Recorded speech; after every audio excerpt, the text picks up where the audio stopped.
আমি কিন্তু দুবাই থেকে অনেক কিছু কিনেছি, এক একটা করে প্যাকেট খুলে চলো তোমাদেরকে দেখাই। এই তো ডিজার্ট সাফারির দিন এই স্কার্ফগুলো কিনেছিলাম, এগুলো দুবাই ট্র্যাডিশনাল স্কার্ফ, এগুলোকে ঘুতরা বলে, যে মাথায় জড়িয়ে পরে ফটো তুলেছিলাম অনেকগুলো। আর থার্ড দিনের দিন যখন ডেটস মার্কেটে নিয়ে যাওয়া হয়েছিল আমাদেরকে, তখন ওখান থেকে না আমরা এই প্রোটিন খেজুরগুলো নিয়েছি। এগুলো নর্মাল খেজুরের থেকে না দ্বিগুণ সাইজে বড় হয় আর খেতেও অনেক টেস্ট। তারপর তো লোকাল মার্কেট থেকে অনেক খোঁজার পরে ফাইনালি কুনাফা চকলেট পেলাম, মানে মিনা বাজারের কথা বলছি।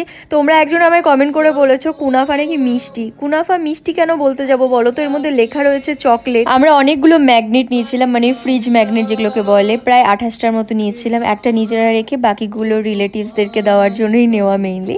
আর আমরা যেখানে যে একটা করে ম্যাগনেট নিয়ে আসি, ফ্রিজে লাগিয়ে রাখলে না দেখতে বেশ ভালো লাগে। আর চকলেটও নিয়েছি অনেকগুলো, ওখানে ওই কেজির হিসাবে হচ্ছিল, বলছিল হয় 1 কেজি নাও কিংবা 500 গ্রাম 250 এইভাবে আর কি নিতে পারো। তো আমরা একটা 1 কেজি বড় প্যাকেট নিয়েছি আর একটা 500 গ্রামের প্যাকেট নিয়েছিলাম, দুটোর কোয়ালিটি একটু আলাদা ছিল। এগুলো মেইনলি রিলেটিভসদেরকে দেওয়ার জন্যই, আর নিজেরাও খাবো।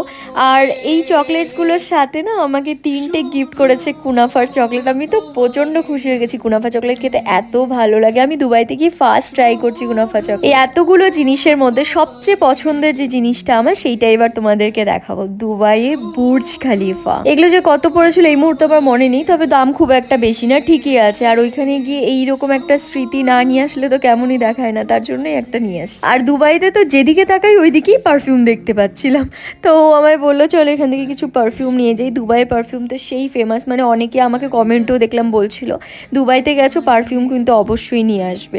তো দেখো আমরা এখান থেকে 4টে পারফিউম নিয়েছি। এই 4টে পারফিউমের মধ্যে 4টেই আমরা রাখবো না, এর মধ্যে 2টো আমাদের খুব ক্লোজ রিলেটিভ আছে তাকে দেবো, আর 2টো আমরা রাখবো। এই তো নিয়েছি। আর লাস্ট দিন আমরা বুর্জ খালিফা যখন দেখতে গেছিলাম, তখন ওইখান থেকে না একটা পেঙ্গুইন নিয়েছিলাম সফট টয়েসের মধ্যে, ওটার ভিডিও করা হয়নি কারণ ততক্ষণে আমরা হোটেল ছেড়ে দিয়েছি। আর ওইখানে না dark skin tone, medium skin tone, fair skin tone, এবার সবাই ওখানে না খুব লিপ গ্লস ইউজ করে। তো আমি তো ওইখান থেকে তাড়াহুড়ো করে মোমোসোর থেকে এই লিপ গ্লসটাও নিয়েছি। এত কিছুর মধ্যে আমার সব থেকে পছন্দের বুর্জ খালিফার পেঙ্গুইন। তো চলো ভিডিওটা ভালো লাগলে একটা লাইক দিও। আজকের মতো টাটা।